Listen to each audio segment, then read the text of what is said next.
الحمد لله رب العالمين نحمده ونستعينه ونستغفره ونؤمن به ونتوكل عليه ونعوذ بالله من شرور أنفسنا ومن سيئات أعمالنا من يهده الله فلا مضل له ومن يضلل فلا هادي له أشهد أن لا إله إلا الله وحده لا شريك له وأشهد أن محمدًا عبده ورسوله أرسله بالهدى ودين الحق ليظهره على الدين كله ولو كره المشركون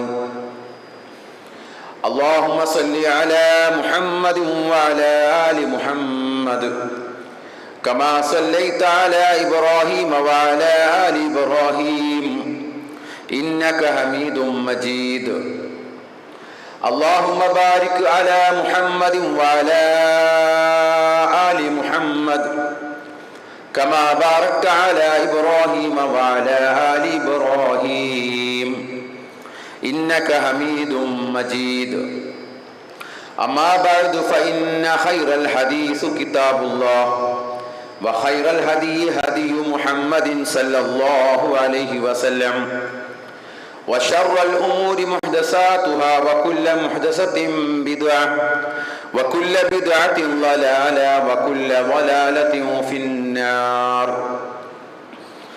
أيها الإخوان والأخوات أوصيكم ونفسي أولا بتقوى الله أعوذ بالله السميع العليم من الشيطان الرجيم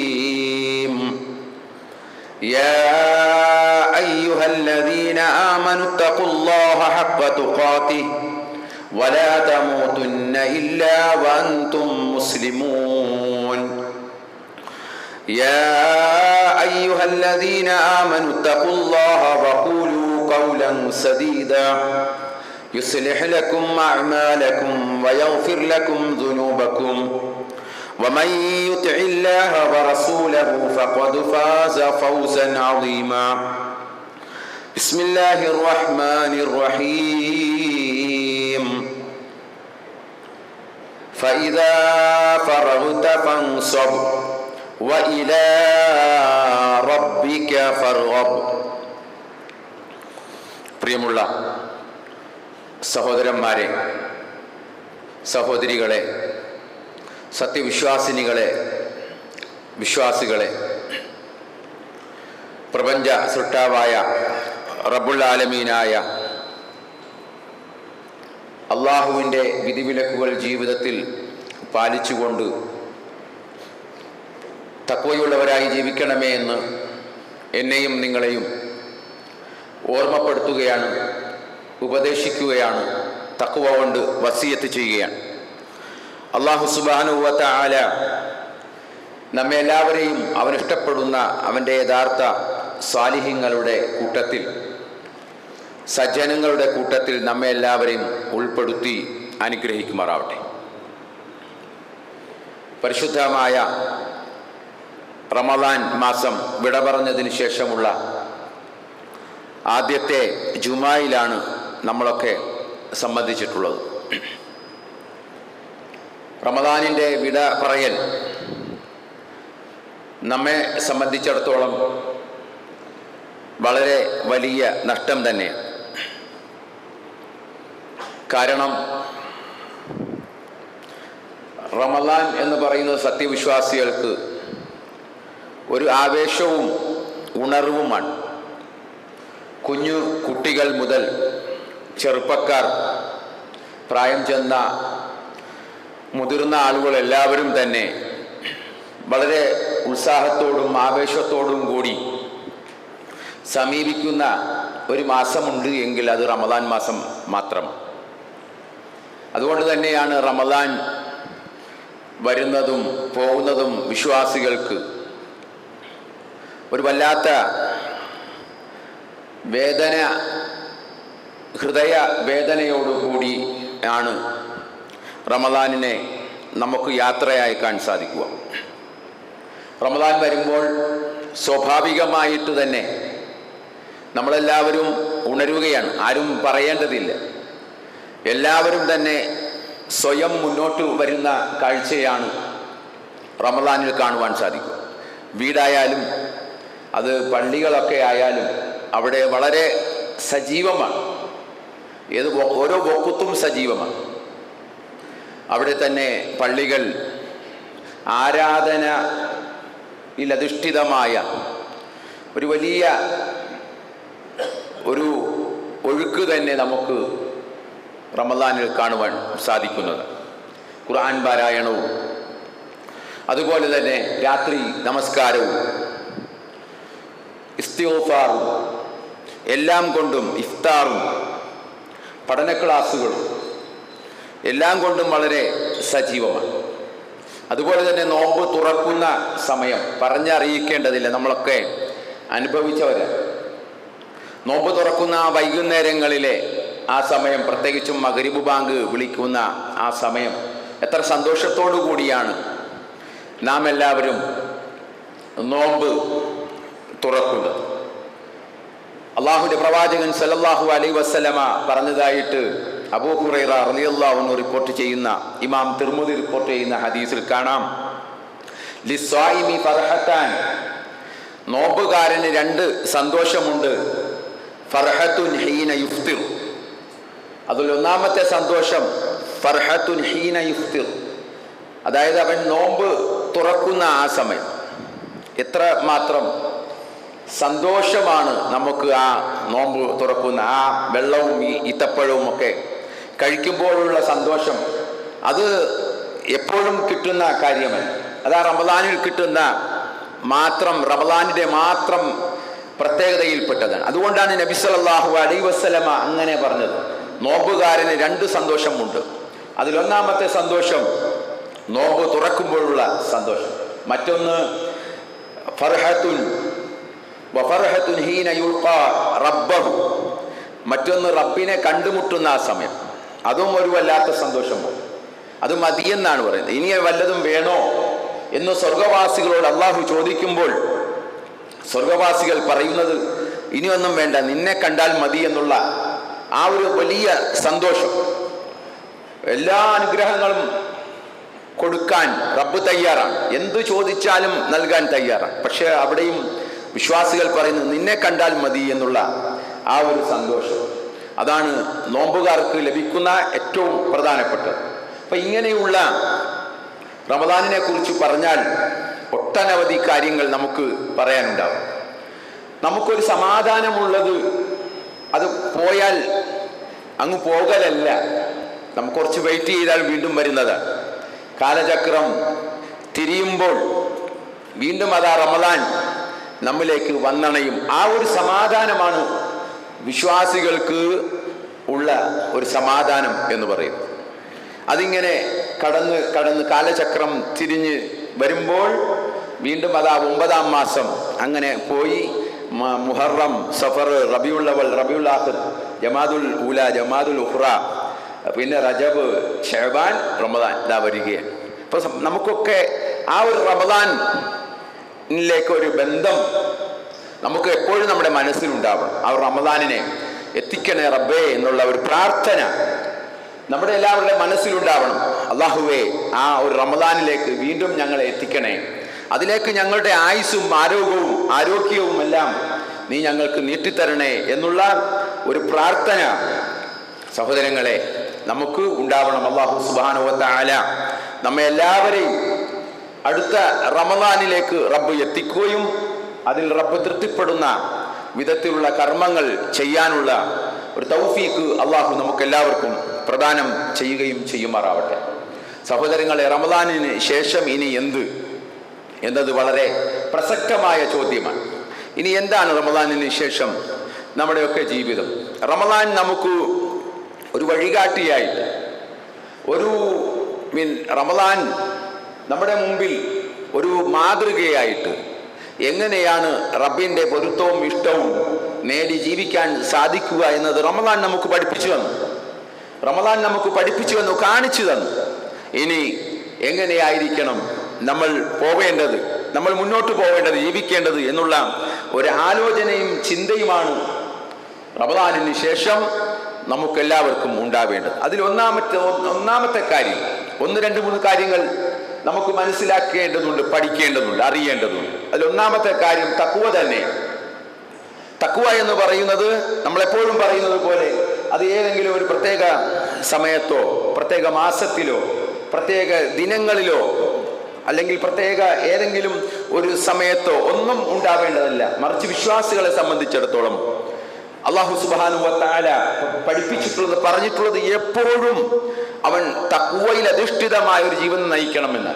നമ്മുടെ സൃഷ്ടിപ്പ്, നമ്മുടെ ഈ ലോകത്തേക്ക് അല്ലാഹു നമ്മളെ പറഞ്ഞയച്ചിട്ടുള്ളത് റബ്ബിനെ സൂക്ഷിച്ച് ജീവിക്കുന്നവർ ആരാണ് എന്ന് നമ്മളെ ഒക്കെ പരീക്ഷിക്കുവാൻ വേണ്ടിയാണ് എങ്കിൽ ആ ഒരു തഖ്വ, ആ ഒരു ബോധവും ആ ഒരു വിചാരവും നമ്മുടെ ജീവിതത്തിൽ എന്നും എപ്പോഴും ഉണ്ടാവണം.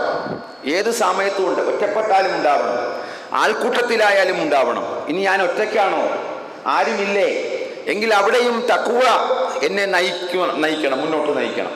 തഖ്വ ബോധം ഉണ്ടാവണം.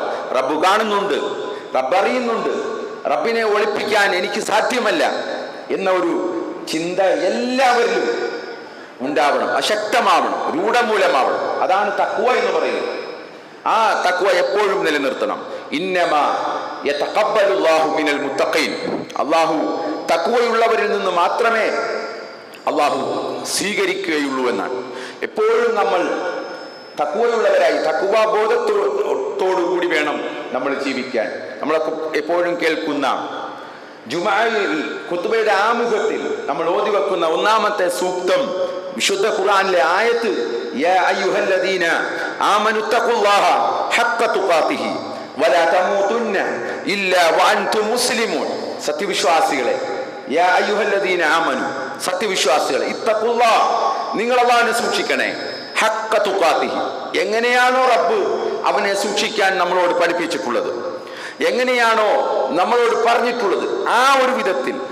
എങ്ങനെയെങ്കിലും പോരാ, നമ്മുടെ ഇഷ്ടത്തിനനുസരിച്ചല്ല, എൻ്റെ ഇഷ്ടത്തിനനുസരിച്ചല്ല, എൻ്റെ താല്പര്യത്തിനനുസരിച്ചല്ല, എൻ്റെ ദേഹച്ചകൾക്ക് അത് അനുസരിച്ചല്ല, മറിച്ച് റബ്ബ് എന്താണോ എന്നോട് കൽപ്പിച്ചിട്ടുള്ളത്, എന്താണോ പറഞ്ഞിട്ടുള്ളത്, എങ്ങനെയാണോ പറഞ്ഞിട്ടുള്ളത്, എങ്ങനെ നിർവഹിക്കാനാണോ ഓരോ ആരാധനാ കർമ്മങ്ങളും നമ്മളെ പഠിപ്പിച്ചിട്ടുള്ളത്, അതിൻ്റെ അടിസ്ഥാനത്തിൽ യാതൊരു മാറ്റത്തിരുത്തലുകളും ഇല്ലാതെ, യാതൊരു വ്യത്യാസവും ഇല്ലാതെ, അത് പരിപൂർണമായിട്ട് അതിൻ്റെ പരിശുദ്ധിയോടുകൂടി തന്നെ ഞാനത് നിർവഹിക്കും എന്നുള്ള ആ ഒരു ഉറച്ച തീരുമാനമായിരിക്കണം നമുക്കുണ്ടാവേണ്ടത്. യാ അയ്യുഹല്ലദീന ആമനു തഖുല്ലാഹ ഹഖ്ക തുഖാതിഹി, എപ്രകാരമാണോ റബ്ബ് സൂക്ഷിക്കാൻ പറഞ്ഞിട്ടുള്ളത് അതേപോലെ.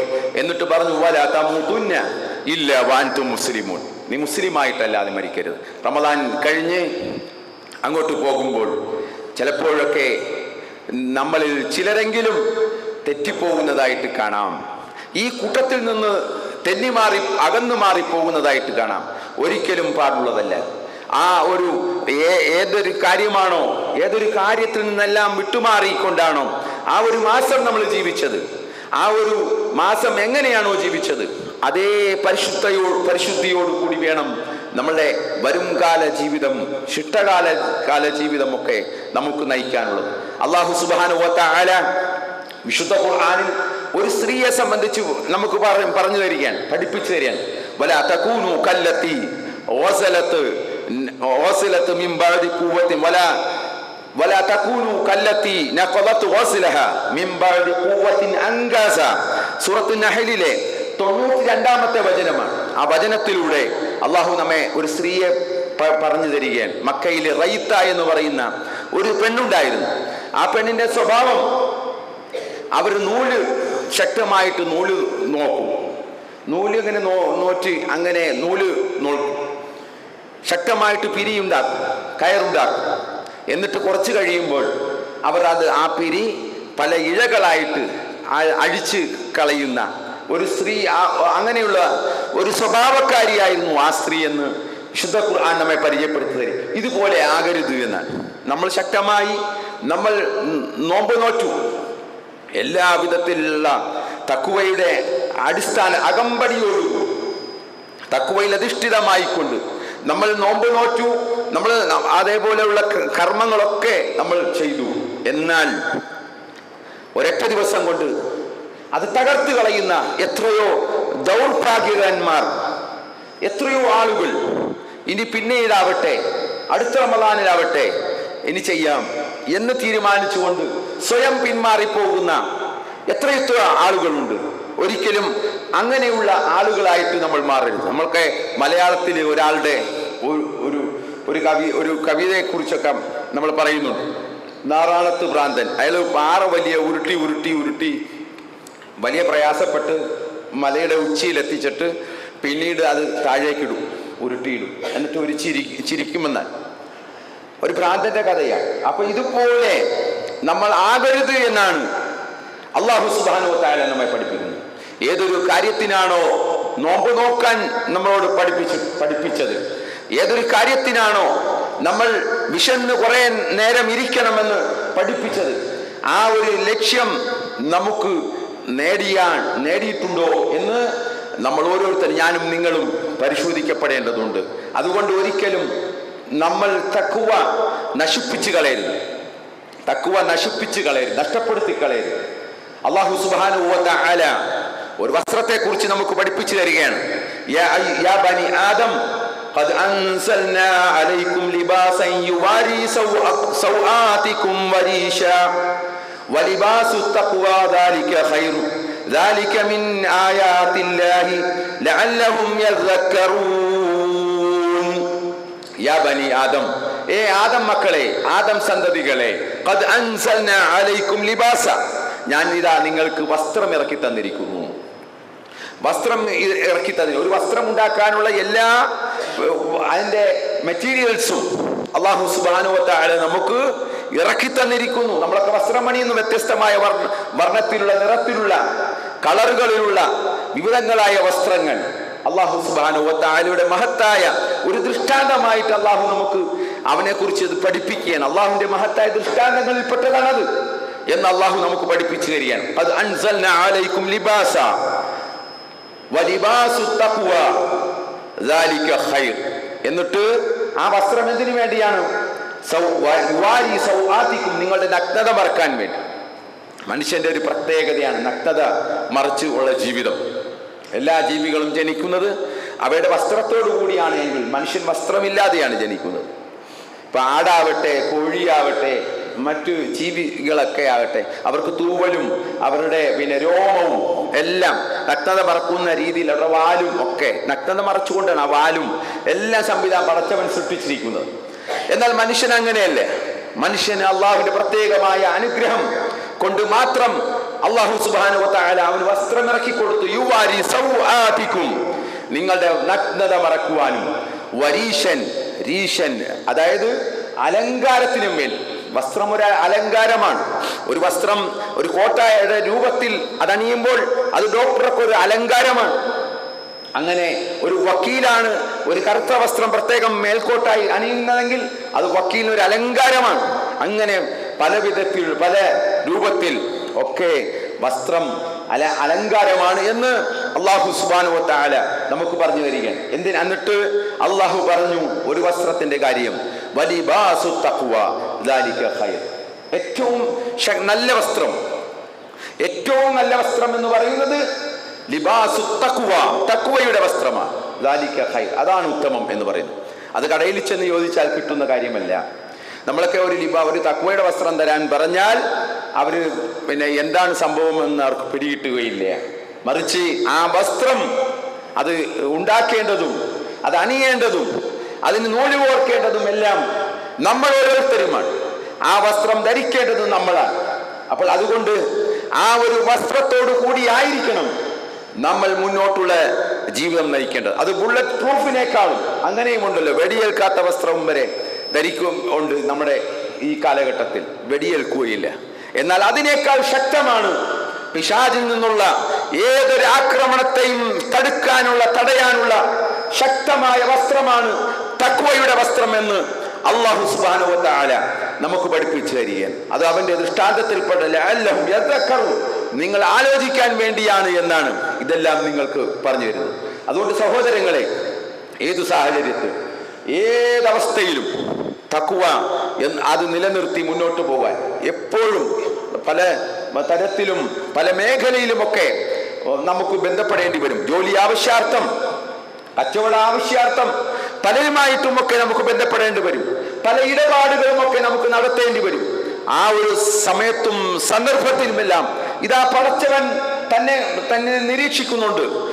പടച്ചവന്റെ നിരീക്ഷണത്തിലാണ് ഞാൻ എന്നുള്ള ആ തഖ്വ ബോധം നമുക്കുണ്ടാവണം. എവിടെയായിരുന്നാലും അവനെ അവഹുവമാക്കും അയിനമാക്കുണ്ടും, നമ്മൾ എവിടെയായിരുന്നാലും അള്ളാഹു ഉണ്ട്. റമദാൻ മാസത്തിൽ മാത്രം അള്ളാഹ് വന്നിട്ട് പിന്നെ അത് കഴിഞ്ഞ അള്ളാഹു പോയി, ആ ഒരു വിശ്വാസമല്ലല്ലോ നമുക്ക് ഉള്ളത്. എല്ലാം എപ്പോഴും കണ്ടുകൊണ്ടിരിക്കുന്ന, എപ്പോഴും എല്ലാം അറിഞ്ഞുകൊണ്ടിരിക്കുന്ന റബ്ബ്. റമദാൻ മാസത്തിൽ ഒരു റബ്ബും റമദാന് ശേഷം വേറൊരു റബ്ബ്, അങ്ങനെ ഒരു അല്ലാഹ് നമുക്കില്ല സഹോദരങ്ങളെ. അതുകൊണ്ട് എപ്പോഴും ഏത് സമയത്തും ആ റബ്ബിനെ സൂക്ഷിച്ചുകൊണ്ട് ജീവിക്കാൻ നമുക്ക് ഓരോരുത്തർക്കും സാധിക്കേണ്ടതുണ്ട്. അതുപോലെ തന്നെ നമ്മളൊക്കെ ഈ കഷ്ടപ്പെടുന്നത് എന്തിനു വേണ്ടിയാണ്? സ്വർഗത്തിന് വേണ്ടിയാണ്. ആ സ്വർഗം ആർക്കാണ്? അല്ലാഹു സുബ്ഹാനഹു വ തആല പറഞ്ഞത് വസാരിഉ ഇലാ മഗ്ഫിറത്തിൻ മിർ റബ്ബിക്കും വജന്നത്തുൻ അർളുഹാ അസ്സമാവാതു വൽ അർദ് ഉഇദ്ദത് ലിൽ മുത്തഖീൻ. മുത്തഖീങ്ങൾക്കാണത് സ്വർഗം എന്ന് പറയുന്നത്. അല്ലാഹു ഒരുക്കി വെച്ചിരിക്കുന്നത് അത് മുത്തഖീങ്ങൾക്കാണ്, തഖ്വയുള്ളവർക്കാണ് എന്ന്. അപ്പൊ മുത്തഖീങ്ങളുടെ കാര്യം അല്ലാഹു സുബ്ഹാനഹു വ തആല എടുത്തു പറയുക. അപ്പോൾ ആ ഒരു മുത്തഖീങ്ങൾക്ക് ലഭിക്കുന്ന ആ സ്വർഗം നമുക്ക് ലഭിക്കണമെങ്കിൽ എപ്പോഴും ഏത് സാഹചര്യത്തിലും മരണം വരെയും, ഓരോരുത്തരുടെയും മരണം റൂഹിനെ പിടിക്കുന്ന, റൂഹ് തൊണ്ടക്കുഴിയിൽ നിന്ന് പിരിപാടാകുന്നത് വരെയുള്ള സമയവും നമ്മൾ തഖ്വയിലായിരിക്കണം. ഇവിടെ ആരുമില്ല, എന്നെ ആരും കാണുന്നില്ല എന്ന് വിചാരിക്കേണ്ട. പാൽക്കാരിയുടെ മകളുടെ വിശ്വാസം നമുക്കൊരു ഊർജം നൽകണം. പാൽക്കാരി പെണ്ണ് ആ പെണ്ണിനോട് അതിൻ്റെ ഉമ്മ പറയുകയാണ്, മകളെ കുറച്ച് വെള്ളം ചേർത്തര് പാലില് എന്ന് പറയുമ്പോൾ ആ മകളുടെ പ്രതികരണം, ഉമ്മ ഒന്ന് പരീക്ഷിച്ചതാണെന്നൊക്കെയാണ് ചരിത്രം പറയുന്നത്. ഉമ്മ ആ പെണ്ണിനെ മകളുടെ വിശ്വാസം എത്രത്തോളം ഉണ്ട് എന്ന് ഒരു പരീക്ഷണം നടത്തിയതാണ്. അങ്ങനെ ആ പെണ്ണ് പറയും, ഉമ്മ, ഉമർ കാണുന്നില്ലെങ്കിലും റബ്ബ് കാണുന്നുണ്ടല്ലോ ഉമ്മ എന്ന് പറയുന്ന ആ ഒരു വിശ്വാസം, ആ ഒരു ബോധം നമുക്കൊക്കെ ഉണ്ടാവണം. റബ്ബ് എപ്പോഴും 24 മണിക്കൂറും, എപ്പോഴും രാവും പകലും വ്യത്യാസമില്ലാതെ എപ്പോഴും അവൻ്റെ ക്യാമറയുടെ നിരീക്ഷണത്തിലാണ്, അവൻ്റെ നോട്ടത്തിലാണ് എന്നുള്ള ഒരു ബോധത്തോടു കൂടി വേണം നമ്മൾ ജീവിക്കാൻ. അത് റമദാനിൽ മാത്രം അല്ല എന്ന് പ്രത്യേകം ഉണർത്തുകയാണ്. മറ്റൊന്ന് സഹോദരങ്ങളെ, നമ്മൾ സൂക്ഷിക്കേണ്ട കാര്യം പിശാചിനെ. നമുക്കറിയാം, റമദാൻ വരുമ്പോൾ നമ്മൾ കേട്ടു, പിശാചിനെ ചങ്ങലയിൽ ബന്ധിപ്പിക്കപ്പെടും, പിന്നെ സ്വർഗ കവാടങ്ങൾ തുറക്കപ്പെടും, നരക കവാടങ്ങൾ കൊട്ടിയടക്കപ്പെടും എന്നൊക്കെ നമ്മൾ കേട്ടു. അപ്പോൾ ആ പിശാച് റമദാൻ കഴിഞ്ഞതോടുകൂടി സ്വാഭാവികമായിട്ടും എന്തായിരിക്കും? റമദാനാകുമ്പോൾ ബന്ധിക്കപ്പെടുന്ന പിശാച് റമദാൻ കഴിഞ്ഞാൽ ചങ്ങലയിൽ നിന്ന് അഴിച്ചുവിടപ്പെടുമെന്നല്ലേ അർത്ഥം? അതെ, ആ പിശാച് ചങ്ങലയിൽ നിന്നും പൂർവ്വശക്തിയോടുകൂടി അവൻ തിരിച്ചു വരും എന്നാണ്. ശക്തമായിട്ട് തിരിച്ചു വരും, ശക്തമായി നമ്മളുടെ ഇടയിൽ അവൻ ഇടപെടും എന്നുള്ളതാണ്. അതുകൊണ്ട് നമ്മൾ അവൻ്റെ ശർറിൽ നിന്ന്, അവൻ്റെ ഉപദ്രവത്തിൽ നിന്ന് എപ്പോഴും അള്ളാഹുവിനോട് നമ്മൾ രക്ഷ തേടേണ്ടതുണ്ട്, പിശാചിനെ നമ്മൾ സൂക്ഷിക്കേണ്ടതുണ്ട് എന്ന് അള്ളാഹു സുബ്ഹാനഹു വ തആല അടിക്കടി നമ്മളെ ഖുർആനിലെ ആയത്തിലൂടെ. കാരണം എന്താ? നമ്മളെ പിഴപ്പിക്കും എന്നവൻ നേർച്ചയാക്കിയിരിക്കുക. അവൻ പ്രതിജ്ഞ എടുത്തവനാണ് പിശാച്. പിഴപ്പിക്കുമെന്ന അവൻ ഒരു പ്രതിജ്ഞ റബ്ബിനോട് നടത്തിയിട്ടുള്ളവനാണ്. അല്ലാഹു സുബ്ഹാനഹു വ തആല വിശുദ്ധ ഖുർആനിൽ 7-ാം അധ്യായത്തിൽ 16-17 വചനങ്ങളിലൂടെ നമുക്ക് പഠിപ്പിച്ചു തരികയാണ്. ഖാല, അവൻ പറയുമെന്നാണ്, പിശാച് പറയും, ഫബിമാ അഗ്വൈതനി ലഅഖഉദന്ന ലഹും സിറാത്തക്കൽ മുസ്തഖീം സുമ്മ ലആതിയന്നഹും മിൻ ബൈനി ഐദിഹിം വമിൻ ഖൽഫിഹിം വഅൻ ഐമാനിഹിം വഅൻ ശമാഇലിഹിം വലാ തജിദു അക്സറഹും ശാകിരീൻ. അതായത് നീ എന്നെ വഴിപിഴപ്പിച്ചതിനാൽ ലഅഖൂദന്ന ലഹും, ഞാൻ അവരുടെ ഇടയിൽ ഇരിക്കുക തന്നെ ചെയ്യുമെന്ന് ഉറപ്പിച്ചു പറയാൻ പിശാച്. ഞാൻ ഇരിക്കും സിറാത്തൽ മുസ്തഖീം, അവരുടെ നേരായ പാതയിൽ വട്ടം ഇരിക്കുമെന്ന്. അവർ നേരെ പോവുകയാണെങ്കിൽ ആ പാതയിൽ നിന്നും തെറ്റിക്കാൻ ഞാൻ പരിശ്രമിക്കുമെന്ന് പിശാച് പറയുകയാണ്. ഏത് മാർഗത്തിലൂടെയും അവൻ വഴി തെറ്റിക്കുമെന്നാണ്. അതായത് അവരുടെ സുമ്മല ആതിയന്നഹും, അവരുടെ അടുക്കൽ ഞാൻ ചെല്ലുക തന്നെ ചെയ്യും. എന്നിട്ടോ മിൻ ബൈനി ഐദിഹിം വമിൻ ഖൽഫിഹിം, അവരുടെ മുന്നിലൂടെയും പിന്നിലൂടെയും നാം ചെല്ലും. വഅൻ ഐമാനിഹിം വഅൻ ശമായിലിഹിം, അവരുടെ ഇടതുഭാഗത്തൂടെയും വലതുഭാഗത്തൂടെയും ഞാൻ അവരിലേക്ക് ചെല്ലും. വലാ തജിദു അക്സറഹും ശാകിരീൻ, അവരിൽ അധിക പേരെയും നന്ദിയുള്ളവരായിട്ട് നീ കാണുകയില്ല എന്ന് പിശാച് പറഞ്ഞതാണ്. ഭൂരിഭാഗം ആളുകളെയും വഴിതെറ്റിക്കുമെന്നാണ്. സഹോദരങ്ങൾ, രക്ഷപ്പെട്ടുകൊള്ളുക. പിശാചിനെ എന്നും സൂക്ഷിച്ചു കൊള്ളുക. ഭൂരിഭാഗം ആളുകളെയും ഞാൻ വഴിതെറ്റിക്കുമെന്നാണ് പിശാച് പറഞ്ഞത്. എന്നിട്ട് അവൻ ഒരു കാര്യം പ്രത്യേകം എടുത്തു പറഞ്ഞിട്ടുണ്ട്. അതിൽ ആ കൂട്ടത്തിൽപ്പെടാൻ നമ്മൾ ഓരോരുത്തരും പരിശ്രമിക്കുക. എന്താണ് പിശാച് പറഞ്ഞത്? പിശാച് പറഞ്ഞത് ഖാല റബ്ബി ബിമാ അഗ്വൈതനി ലഉസന്നിയന്ന ലഹും ഫിൽ അർളി വലാ ഉഗ്വിയന്നഹും അജ്മഈൻ ഇല്ലാ ഇബാദക മിൻഹുൽ മുഖ്ലസീൻ. അവൻ പറയുകയാണ്, ഈ ദുഷ്പ്രവർത്തികളെല്ലാം ഞാൻ അവർക്ക് അലങ്കാരമാക്കി കാണിച്ചു കൊടുക്കും. നല്ലതായിട്ട് ഒരു തെറ്റ് ചെയ്താൽ അത് തെറ്റല്ല എന്ന രീതിയിൽ അവൻ അലങ്കാരമാക്കിയിട്ട്, ഏത് തെറ്റും തെറ്റല്ല എന്ന രീതിയിൽ അവൻ അലങ്കാരമാക്കി കാണിക്കുമെന്നാണ്. അതുപോലെ വല ഊവിയന്നഹും അജ്മഈൻ, അവരെ മുഴുവൻ ഞാൻ വഴികേടിലാക്കും. എന്നിട്ട് അവൻ പറഞ്ഞത് ഇല്ല ഇബാദക മിൻഹുൽ മുഖ്ലസീൻ, അവരിൽപ്പെട്ട അവരുടെ കൂട്ടത്തിലുള്ള നിന്റെ ഇഖ്ലാസുള്ള നിഷ്കളങ്കരായ ആളുകളെ ഒഴികെന്ന്. അവരെ വഴിതെറ്റിക്കാൻ സാധിക്കുകയില്ല. അപ്പൊ ആ കൂട്ടത്തിലായിരിക്കണം. ശക്തമായ പ്രതിരോധം സൃഷ്ടിച്ചുകൊണ്ട് യഥാർത്ഥത്തിലുള്ള റബ്ബിന്റെ ആളുകളായിട്ട് മാറാൻ നമ്മളൊക്കെ അങ്ങേ അറ്റം പരിശ്രമിക്കേണ്ടതുണ്ട്. ഇന്നഹു ലക്കും അദുവ്വുൻ മുബീൻ, തീർച്ചയായിട്ടും പിശാച് നമ്മുടെ ശത്രുവാണെന്നുള്ള കാര്യം നമ്മൾ മറക്കേണ്ട. നമ്മുടെ ഏറ്റവും വലിയ ശത്രു പിശാച് തന്നെയാണ്. അവന്റെ തുടക്കവും മനുഷ്യനോടുള്ള അവന്റെ ശത്രുതയും എല്ലാം വിശുദ്ധ ഖുർആൻ നമുക്ക് അനേകം സ്ഥലങ്ങളിൽ ആ ഒരു ചരിത്രങ്ങളൊക്കെ വിശദീകരിക്കുന്നുണ്ട്. ഖുർആനൊക്കെ എടുത്തൊക്കെ നമ്മൾ പഠിച്ചു നോക്കണം, വായിച്ചു നോക്കണം, ഓതണം. പ്രത്യേകം പറയട്ടെ, ഖുർആൻ എന്ന് പറയുന്നത് എപ്പോഴും നമുക്കൊരു വഴികാട്ടിയായിട്ട് നമ്മൾ സ്വീകരിക്കണം. റമദാനിലൊക്കെ നമ്മൾ ധാരാളം ഖുർആൻ പാരായണം ഓതി നിർത്താൻ പാടില്ല.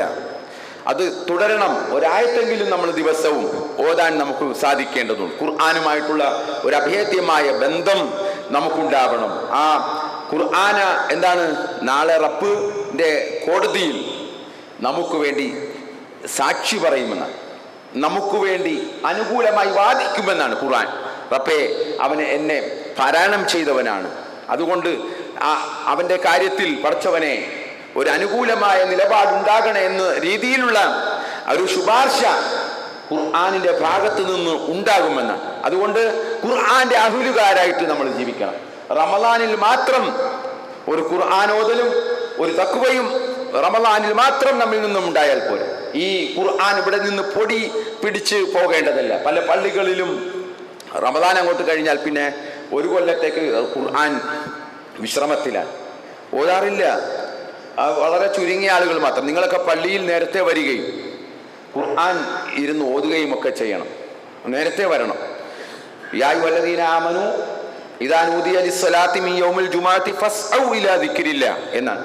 ഇപ്പൊ ജോലിയൊക്കെ മാറ്റി വെച്ചുകൊണ്ട് നേരത്തെ ഒരുങ്ങണം. ജുമുഅക്ക് വരുന്ന ആളുകൾ നേരത്തെ തന്നെ ഒരുങ്ങണം. ജുമുഅക്ക് വേണ്ടി ഇന്നലെ തന്നെ ഒരുങ്ങണം. നഖം വെട്ടി അത് പ്രത്യേകമായ സുന്നത്തുകളാണ്. ഇന്നലെ തന്നെ ജുമുഅക്ക്, നാളെ ജുമുഅയാണല്ലോ, അതിനുവേണ്ടി പ്രത്യേകമായ ഒരുങ്ങി വേണം. അതല്ലാതെ ഏറ്റവും അറ്റ സമയം നോക്കിയിട്ട്, ബാങ്ക് വിളിക്കുന്ന മുഹൂർത്തം നോക്കിയിട്ട്, എങ്ങനെ ഏറ്റവും അറ്റം ചില ആളുകളൊക്കെ ഇങ്ങനെ വഴിവെക്കിലൊക്കെ നിൽക്കും. ഒന്ന് ബാങ്ക് വിളിക്കട്ടെ, ഇമാം ഖത്തീബ് മിമ്പറിൽ കയറട്ടെ, സലാം പറയട്ടെ. പിന്നെ നമ്മുടെ കുട്ടികളൊക്കെ, ഈ കുട്ടികളുണ്ടല്ലോ റമദാനിൽ, അവർ ഈ നമസ്കാരത്തിലൊക്കെ പങ്കെടുക്കും. ഇപ്പം ദീർഘമായി ഓതുകയാണല്ലോ. അപ്പോൾ ഈ കുട്ടികളൊക്കെ എന്ത് ചെയ്യും? ഫാത്തിഹ അങ്ങനെ ഖുർആൻ ഓതി അങ്ങനെ തീർന്നത് കുറേ കഴിയുമ്പോഴായിരിക്കും പെട്ടെന്ന് വന്ന് കൈയിട്ടുന്നത്. നമ്മൾ കാണുന്നതാണ്. അപ്പം അതുപോലെയുള്ള ആ ഒരു കുട്ടി മനസ്സുകളല്ല നമുക്ക് വേണ്ടത്. നേരത്തെ തന്നെ പള്ളിയിലേക്ക് വരികയും പിന്നെ അത് സഫിൽ അണിനിരന്നിരിക്കുകയും ഖുർആൻ എടുത്ത് ഓതുകയും ചെയ്യുന്ന ഒരു ബന്ധം വേണമല്ലോ. ഒരു വേറെ ഏത് ഗ്രന്ഥം ഒക്കെ നമ്മൾ ഇപ്പം രാവിലെ പത്രം കിട്ടിയില്ലെങ്കിൽ എന്തൊരു വെപ്രാളമോ ചില ആളുകൾക്കൊക്കെ വല്ലാത്ത വിഷമമാവും. പത്രം വായിച്ചില്ല. ഇത് വായിക്കുക. ഏറ്റവും പുതിയ ന്യൂസുകൾ ഖുർആനിലുണ്ട്. ചില പേജുകളൊക്കെ എടുക്കുമ്പോൾ തന്നെ നമ്മളോട് പറയുന്ന പോലെ നമുക്ക് തോന്നും. ചില ആയത്തുകളൊക്കെ ഇന്ന് അവതരിച്ചതുപോലെയൊക്കെ നമുക്ക് തോന്നിപ്പോകും. ആ രീതിയിലാണ്. അതുകൊണ്ട് സഹോദരങ്ങളെ, ഖുർആൻ പാരായണം നമ്മൾ അത് നിർത്താൻ പാടില്ല. നമ്മുടെ വീടുകളെ അള്ളാഹുവിന്റെ പ്രവാചകൻ സല്ലല്ലാഹു അലൈഹി വസല്ലമ പറഞ്ഞത്, വീടുകളെ നിങ്ങൾ ശ്മശാന ഭൂമികളാക്കി മാറ്റരുത് എന്നാണ്. എന്താണ് ശ്മശാനത്തിന്റെ പ്രത്യേകത? അവിടെ എന്നും മൂകതയായിരിക്കും. ഒരു എന്താണ് ഒരു ഒച്ചയും ബഹളമില്ലാത്ത ഇങ്ങനെ ശബ്ദമില്ലാതെ അങ്ങനെ നിൽക്കുക. അത് ഒരിക്കലും നമ്മുടെ വീടുകളെ അങ്ങനെ ആക്കി മാറ്റരുത് എന്നാണ്. ഖുർആൻ വീടുകളിൽ പാരായണം ചെയ്യണം. വീടുകളിൽ പാരായണം ചെയ്താലോ ഒരുപാട് ബർക്കത്തുകൾ ഉണ്ട് എന്ന്. സൂറത്തുൽ ഫാത്തിഹ പാരായണം ചെയ്യുന്ന വീടുകളിൽ നിന്ന് പിശാച് ഓടിയകലുമെന്ന്, പിശാച് ദൂരെ പോകുമെന്നാണ്. അതേപോലെ തന്നെ റഹ്മത്തിന്റെ മലക്കുകളൊക്കെ വരണം. നമുക്ക് കാരുണ്യം ചെയ്യണമെങ്കിൽ ഒക്കെ വീട്ടിൽ ഉമ്മയും വാപ്പയും അത് കണ്ട് മക്കൾ കാണട്ടെ, മക്കൾ പഠിക്കട്ടെ. നിങ്ങൾ വീട്ടിൽ എത്തുമ്പോൾ ജോലിയെല്ലാം കഴിഞ്ഞ് എല്ലാ ആവശ്യങ്ങളും കഴിഞ്ഞിട്ട് മുസാബ് എടുത്ത് ഇശാ ഉറങ്ങുന്നതിന് മുമ്പ് ഒരു 2 ആയത്ത് നമ്മൾ ഓതി നോക്കൂ. നമ്മുടെ വീട്ടിൽ ആ കുട്ടികൾ അത് കാണും. ഇന്ന് കുട്ടികളൊക്കെ അനുസരിക്കുന്നില്ല, കുട്ടികളൊക്കെ അവരവരുടെ തോന്നിയ വിധത്തിലാണെന്നൊക്കെ പരാതിയുള്ള രക്ഷിതാക്കൾ, ഇങ്ങനെയൊക്കെ ഒന്ന് ശ്രമിച്ചു നോക്കൂ. നമ്മുടെ വീടുകളിൽ ഖുർആൻ പാരായണം മുഴങ്ങട്ടെ. പണ്ടൊക്കെ അങ്ങനെ ആയിരുന്നു.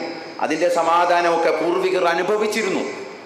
ഇന്നത്തെ തലമുറയേക്കാൾ ഒക്കെ നമ്മുടെ പൂർവികരായ ആളുകളൊക്കെ കുറേ സമാധാനം അവർക്ക് ലഭിച്ചിരുന്നു. കാരണം സന്ധ്യയായി കഴിഞ്ഞാൽ അവർ ഖുർആൻ മക്കളോടൊപ്പം ഇരുന്ന് നമ്മളൊക്കെ ചെയ്തവരാണ്.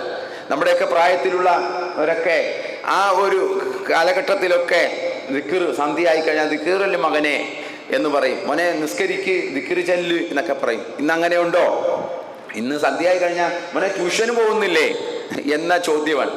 അങ്ങനെ ഭൗതികപരമായ താല്പര്യങ്ങൾ, അങ്ങനെ ഭൗതികപരമായിട്ട് പഠിപ്പിക്കുക, ഭൗതികപരമായിട്ട് ഇതൊന്നും വേണ്ട എന്ന രീതി. അവസാനം ഇത് എന്തായി മാറുന്നു?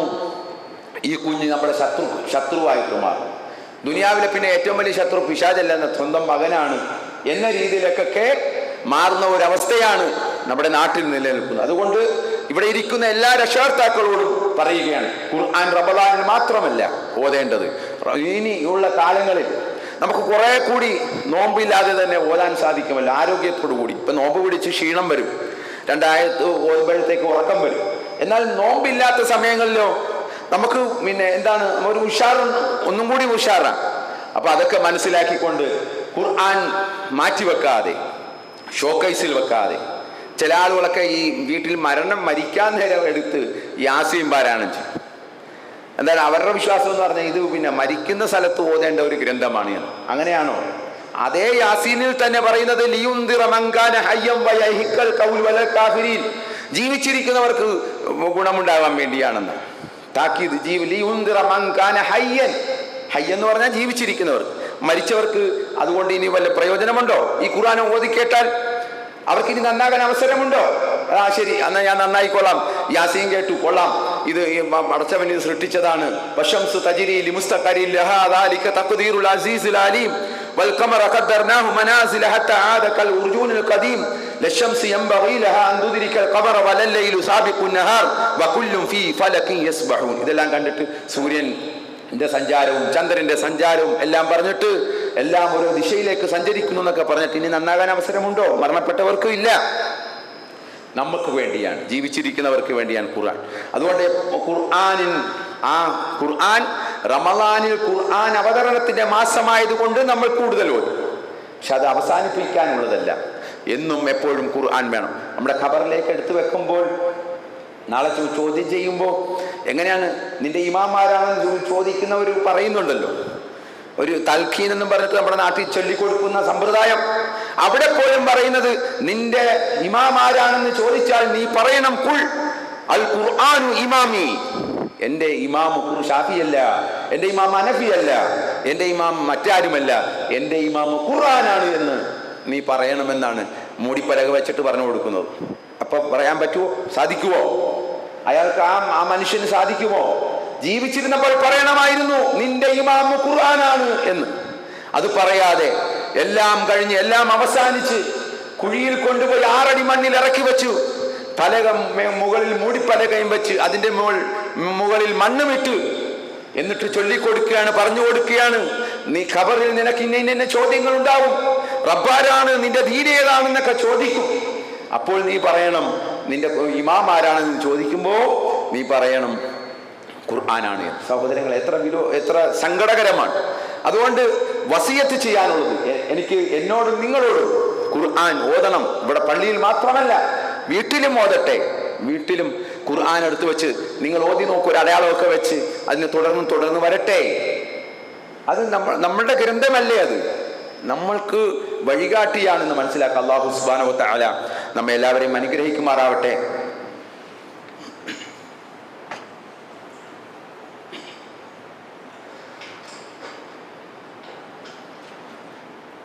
അൽഹംദുലില്ലാഹി റബ്ബിൽ ആലമീൻ വൽആഖിബത്തു ലിൽമുത്തഖീൻ വസല്ലല്ലാഹു അലാ നബിയിൽ മുർസലീൻ വഅലാ ആലിഹി വസ്വഹാബിഹി അജ്മഈൻ.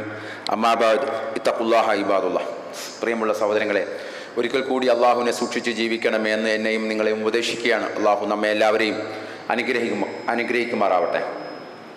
ഞാൻ ഓതിവെച്ചത് 94-ാമത്തെ അധ്യായം സൂറത്തുൽ ഇൻഷിറാഹിലെ അവസാനത്തെ 2 ആയത്തുകളാണ്. അതായത് ഫഇദാ ഫറഗ്ത ഫൻസബ് വഇലാ റബ്ബിക ഫർഗബ്.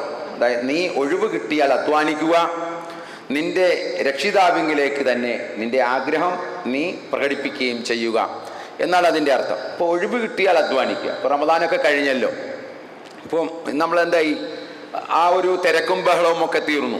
നോമ്പെന്ന് പറയുന്ന ആ ഒരു മാസത്തിലെ തിരക്കും ബഹളവും ഒക്കെ അവസാനിച്ചു. ഇനി ഒരല്പം വിശ്രമം, അതില്ല, അടുത്തതിലേക്ക് പ്രവേശിക്കുക എന്നാണ് ഖുർആൻ നമ്മളോട് പറയാം. ഒരു ഒഴിവ് കിട്ടിയാൽ അടുത്തതിലേക്ക്, കിട്ടിയാൽ അടുത്തതിലേക്ക്, അങ്ങനെ പോകണം എന്നാണ് വിശ്വാസികൾ എപ്പോഴും. ആ ഒരു വിശ്രമമില്ല എന്ന്, വിശ്വാസികൾക്ക് വിശ്രമമില്ല. ഏതുവരെ? അൻ ബുറൈദ റളിയല്ലാഹു അൻഹു അൻ നബി സല്ലല്ലാഹു അലൈഹി വസല്ലം ഖാല, നബി സല്ലല്ലാഹു അലൈഹി വസല്ലം പറഞ്ഞതായിട്ട് ബുറൈദ റളിയല്ലാഹു അൻഹു റിപ്പോർട്ട് ചെയ്യുന്ന ഹദീസിൽ കാണാം, അൽ മുഅ്മിനു, വിശ്വാസി, യമൂതു ബി അറഖിൽ ജബീൻ, അത് വിശ്രമമില്ലാതെ പ്രവർത്തിച്ച് നെറ്റിത്തടത്തിൽ വിയർപ്പോടുകൂടിയാണ് വിശ്വാസി മരിച്ചു പോകുന്നത് എന്ന്. നെറ്റിത്തടത്തിൽ വിയർപ്പോടുകൂടി വേണം മരിച്ചു പോകാൻ. അത്രയും ആ പ്രവർത്തനത്തിലായിരിക്കണം ഒരു വിശ്വാസി. വിശ്രമമില്ല. മഹാനായ അമാനി മൗലവി അദ്ദേഹത്തിന് ഈ ആയത്തിനെ വിശദീകരിച്ചുകൊണ്ട് പറഞ്ഞത്, നിർബന്ധ കർമ്മങ്ങൾ ചെയ്തു തീർന്നാൽ ഐച്ഛിക കർമ്മങ്ങളിലും, പകലത്തെ ജോലി തിരക്കുകൾ അവസാനിച്ചാൽ രാത്രി നമസ്കാരത്തിലും, അങ്ങനെ നമസ്കാരം തീർന്നാൽ പ്രാർത്ഥനയിലും, ഇങ്ങനെ ഓരോ വിഷയത്തിലുമുള്ള ശ്രദ്ധയിൽ നിന്ന് ഒഴിവാകുമ്പോൾ മറ്റൊരു നല്ല വിഷയത്തിലേക്കും ശ്രദ്ധ പതിക്കേണ്ടതാണെന്നുള്ള മഹത്തായ ഒരു സാരോപദേശമാണ് ഈ ആയത്തിലൂടെ അള്ളാഹു നമുക്ക് പറഞ്ഞു തരുന്നതെന്ന്. അതുകൊണ്ട് നമുക്ക് വിശ്രമമില്ല, കൂടുതൽ അധ്വാനിച്ചു കൊള്ളുക. എപ്പോഴാണ് മരണം വരിക എന്നത് നമുക്കാർക്കും നിശ്ചയമില്ല. നമുക്കറിയാമല്ലോ, ഈ കാലഘട്ടത്തിൽ ഒന്നും ഇല്ലാതെ പെട്ടെന്ന് ആളുകൾ മരിച്ചു പോകുന്നത്. എത്രയോ മരണ വാർത്തകൾ നമ്മൾ കേൾക്കുന്നു. എത്ര നമുക്ക് പരിചയമുള്ള ആളുകൾ, നമ്മൾക്ക് അടുത്ത് ഇടപഴകിയ ആളുകളൊക്കെ പെട്ടെന്ന് മരിച്ചു പോവുകയാണ്. ഒരു കാരണമില്ല. ബൈക്കിൽ പോകുന്നു, ബൈക്ക് പെട്ടെന്ന് അവിടെ ഇറങ്ങി നിൽക്കുന്നു, ഒരു കുഴച്ചിൽ വരുന്നു, അദ്ദേഹം ആ പാലുമായിട്ട് നേരെ അവിടെ ഒരു കലിങ്ങും തോടും പോലെയാണ്, അങ്ങോട്ടേക്ക് വീഴുന്നു, മരിച്ചു പോവുകയാണ്. പിന്നെ പോസ്റ്റ്മോർട്ടം, പെരുന്നാൾ നിസ്കാരം എല്ലാം കഴിഞ്ഞ് പള്ളിയിൽ ഒരു മുസ്ലിയാരായിരുന്നു, 63 വയസ്സ്, വലിയ പ്രായം ഉണ്ടെങ്കിലും അത്രയൊന്നും തോന്നിക്കുകയില്ല. പിന്നെ പള്ളിയിൽ നിന്ന് പെരുന്നാൾ നിസ്കാരം എല്ലാം കഴിഞ്ഞ് വീട്ടിലോട്ട് പോയി അസറായപ്പം ചായക്ക് പാലും മേടിച്ച് വീട്ടിലേക്ക് പോകുന്ന വഴിയാണ്. എന്തോ ഒരു 5 പേന വന്നിട്ട് ഇറങ്ങി നിന്നതായിരിക്കും. കുഴഞ്ഞു വീണ് മരിച്ചുപോയി. അങ്ങനെ ഒരു വല്ലാത്ത ഒരു വിഷമം ആ പ്രദേശത്തുകാർക്കൊക്കെ അതിൻ്റെ പേരിൽ ഉണ്ടായി എന്നുള്ളത്. അപ്പോൾ പെട്ടെന്നാണ് മരണം വരുന്നത്. ഞാൻ അത് ഒന്ന് ഓർമ്മിപ്പിച്ചതാണ്. നമ്മുടെയൊക്കെ മരണം അള്ളാഹു സുബ്ഹാനഹു വ തആല ഈമാനോടുകൂടി നമ്മളെല്ലാം മരിപ്പിക്കുമാറാവട്ടെ. അള്ളാഹു നമുക്ക് ഈമാൻ എല്ലാവർക്കും നൽകുമാറാവട്ടെ. സഹോദരങ്ങളെ, നമ്മുടെ ഒരു സഹോദരൻ കോഴിക്കോട്ട് പൂനൂരുള്ള സലീം മാസ്റ്റർ എന്ന് പറയുന്ന ഒരു സഹോദരൻ, അദ്ദേഹം കുറേ അധികം അധ്വാനിച്ചയാളാണ്. ഈ പ്രസ്ഥാനത്തിനും ഈ ദീനിനും വേണ്ടിയൊക്കെ ഒരുപാട് അധ്വാനിച്ച് ആ പ്രദേശത്ത്, പൂനൂർ എന്ന് പറയുന്ന ആ പ്രദേശത്ത് ഒരുപാട് കാര്യങ്ങൾ നിർവഹിച്ച ആളാണ്. അദ്ദേഹത്തിൻ്റെ ഒരു ഓപ്പറേഷനുമായിട്ട് ബന്ധപ്പെട്ടുകൊണ്ട് മക്കൾ നമ്മളോട് ഒരു ദുആ വസിയത്ത് ചെയ്തിരിക്കുകയാണ്. പ്രാർത്ഥിക്കണമെന്ന് ആവശ്യപ്പെട്ടിരിക്കുകയാണ്. എല്ലാവരും അദ്ദേഹത്തിന് വേണ്ടി പ്രാർത്ഥിക്കണമെന്ന് ഉണർത്തുന്നു. അല്ലാഹു സുബ്ഹാനഹു വ തആല ആ സഹോദരൻ്റെ ഓപ്പറേഷൻ വിജയിപ്പിക്കുമാറാവട്ടെ. എല്ലാവിധ ആരോഗ്യവും സുഖവും നൽകി അള്ളാഹു അദ്ദേഹത്തിന് വീണ്ടും ഇതിലേക്ക് വന്ന് സജീവമാകാനുള്ള എല്ലാ ആഫിയത്തും ആരോഗ്യവും അള്ളാഹു നൽകി അനുഗ്രഹിക്കുമാറാവട്ടെ. സഹോദരങ്ങളെ, നമ്മുടെ റമദാനിൽ ഒരുപാട് ആളുകൾ, സഹോദരങ്ങൾ അവരുടെ സമ്പത്ത് ആ റമദാനിൽ ചെലവഴിച്ചു. പല കാര്യങ്ങൾക്കായിട്ട്, പല ലക്ഷ്യത്തിലേക്ക് വേണ്ടി പല ആളുകളും പലവിധ കാര്യങ്ങളൊക്കെ പറഞ്ഞ് ഇവിടെ വന്നു നമ്മളെ സമീപിച്ചു. നമ്മളൊക്കെ അകമഴിഞ്ഞ് സഹായിച്ചിട്ടുണ്ട്. എല്ലാവർക്കും അല്ലാഹു സുബ്ഹാനഹു വ തആല അർഹമായ പ്രതിഫലം നൽകി അനുഗ്രഹിക്കുമാറാവട്ടെ. പ്രത്യേകിച്ചും നമ്മുടെ ഈ ഇഫ്താറിന് വേണ്ടിയൊക്കെ ഓരോ സഹോദരങ്ങൾ അവരൊക്കെ ഒരു ലക്ഷ്യങ്ങളുണ്ടാവും. അവരുടെ ഉള്ളിലൊക്കെ ഒരു പ്രാർത്ഥന ഉണ്ടാവും. അള്ളാഹു അവരുടെ എല്ലാം മനസ്സ് അള്ളാഹുവാണ് അറിയുന്നത്.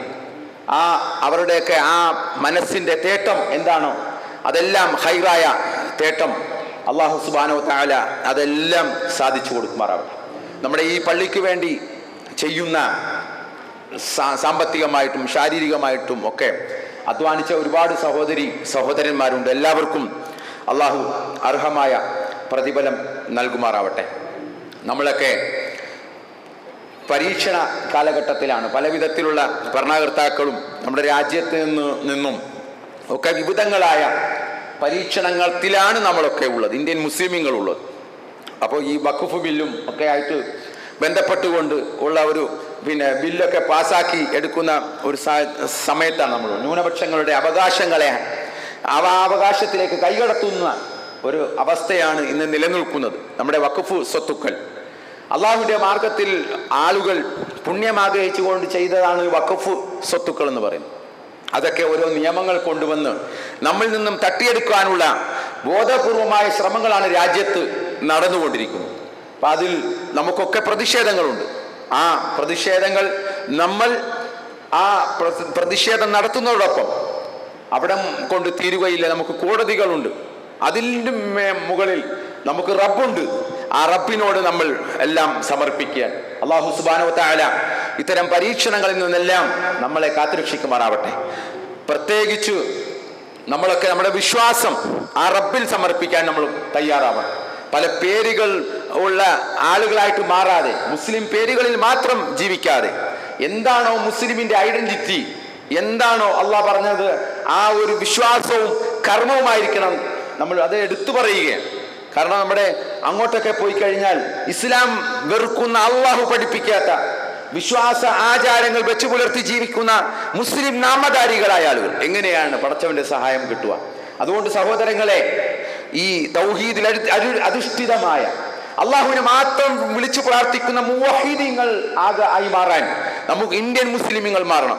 എന്ന് ആ തരത്തിലേക്ക് നമ്മൾ എത്തിച്ചേരുന്നുവോ അന്ന് മാത്രമേ നമുക്ക് റബ്ബിന്റെ സഹായം ലഭിക്കുകയുള്ളൂ എന്നുള്ള അള്ളാഹ് പറഞ്ഞതാണ്. അള്ളാഹു ഖുർആനിൽ പറഞ്ഞതാണ്, നിങ്ങൾക്ക് അധികാരം തരാം, മുൻപുള്ളവർക്ക് അധികാരം കൊടുത്തതുപോലെ ലാ യുശ്രികുന ബി ഷൈആ, നിങ്ങൾ എന്നെ ആരാധിക്കുകയും എന്നോട് യാതൊന്നിനെയും പങ്കു ചേർക്കാതിരിക്കുകയും ചെയ്യുക, എങ്കിൽ നിങ്ങൾക്ക് അധികാരം തരാമെന്ന് റബ്ബ് പറഞ്ഞിട്ടുള്ള വാഗ്ദാനമാണ്. വഅദയാണ്, അവന്റെ വഅദയാണ്. അത് നമുക്ക് ലഭിക്കുക തന്നെ ചെയ്യണം. അതുകൊണ്ട് ആ ഒരു രീതിയിലൊക്കെ നമ്മൾ മാറുക. അല്ലാഹു സുബ്ഹാനഹു വ തആല നമ്മെ എല്ലാവരെയും അനുഗ്രഹിക്കുമാറാവട്ടെ. നമ്മിൽ നിന്ന് മരണപ്പെട്ടു പോയ മുഅ്മിനീങ്ങളായ മുത്തഖീങ്ങളായ മാതാപിതാക്കൾക്കും ബന്ധുമിത്രാദികൾക്കും സഹോദരന്മാർക്കും എല്ലാവർക്കും പുറത്തു കൊടുക്കുകയും മഗ്ഫിറത്തും മർഹമത്തും നൽകി അള്ളാഹു അനുഗ്രഹിക്കുകയും ചെയ്യുമാറാവട്ടെ. മുസ്ലിം ആയി ജീവിക്കുവാനും ഈമാനോടുകൂടി മരിക്കുവാനുള്ള തൗഫീഖ് അള്ളാഹു നമുക്ക് പ്രദാനം ചെയ്യുമാറാവട്ടെ. റമദാനിൽ നാം ചെയ്ത എല്ലാ പുണ്യകർമ്മങ്ങളും അള്ളാഹു സ്വീകരിച്ച് നമുക്ക് അർഹമായ പ്രതിഫലം നൽകി അനുഗ്രഹിക്കുമാറാവട്ടെ. നാളെ ജന്നാത്തുൽ ഫിർദൗസിൽ പ്രവേശിപ്പിക്കുന്ന, അള്ളാഹുവിൻ്റെ ഉന്നതമായ സ്വർഗത്തിൽ പ്രവേശിക്കുന്ന ഭാഗ്യവാന്മാരുടെ കൂട്ടത്തിൽ അള്ളാഹു നമ്മെ എല്ലാവരെയും ഉൾപ്പെടുത്തുമാറാവട്ടെ. റയ്യാൻ എന്ന കവാടത്തിലൂടെ നോമ്പുകാരെ വിളിക്കപ്പെടുമ്പോൾ ആ കവാടത്തിലൂടെ പ്രവേശിക്കാൻ നമുക്ക് ഓരോരുത്തർക്കും അള്ളാഹു സുബ്ഹാനഹു വ തആല നമ്മെ എല്ലാവരെയും, നമ്മുടെ ഉമ്മയെയും നമ്മുടെ വാപ്പയെയും നമ്മുടെ മക്കളെയും നമ്മുടെ കുടുംബത്തെ ആകമാനം അള്ളാഹു ആ ജന്നാത്ത് ആ സ്വർഗത്തിലെ റയ്യാൻ കവാടത്തിലൂടെ അള്ളാഹു നമ്മെ എല്ലാവരെയും പ്രവേശിപ്പിക്കുമാറാവട്ടെ. اللهم اغفر للمؤمنين والمؤمنات المسلمين والمسلمات الأحياء منهم والأموات إنك مجيب دعوتي يا قاضي الحاجات. اللهم ربنا آتنا في الدنيا حسنة وفي الآخرة حسنة وقنا عذاب النار. اللهم ربنا تقبل منا، اللهم ربنا تقبل منا، اللهم ربنا تقبل منا إنك أنت السميع العليم وتب علينا إنك أنت التواب الرحيم واغفر لنا برحمتك يا أرحم الراحمين. سبحان ربك رب العزة عما يصفون وسلام على المرسلين والحمد لله.